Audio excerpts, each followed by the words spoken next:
technically correct.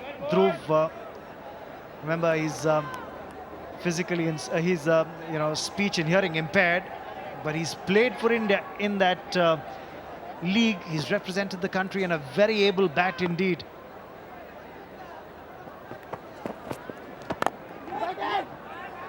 A little bit of a mix-up there.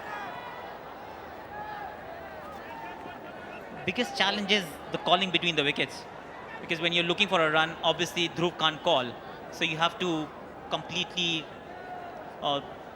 looking for his body actions, his body language, whether he's willing to run or whether he's just staying in his crease.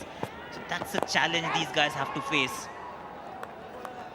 Just caught in a bind there. Dhruv committed himself on the front foot of that delivery that was pitched short, and then had to correct his shot at the last minute. Wanted to go, horizontal batted, and then just corrected his shot at the last minute. But this is the third over on the trot for Raghu. Was pretty much bowling in the same corridor. And he's keeping it there in that channel. He wouldn't mind the odd play and miss from the batsman. In games like these, T20 cricket, on good pitches, to limit the damage, you need to know where you want to get hit.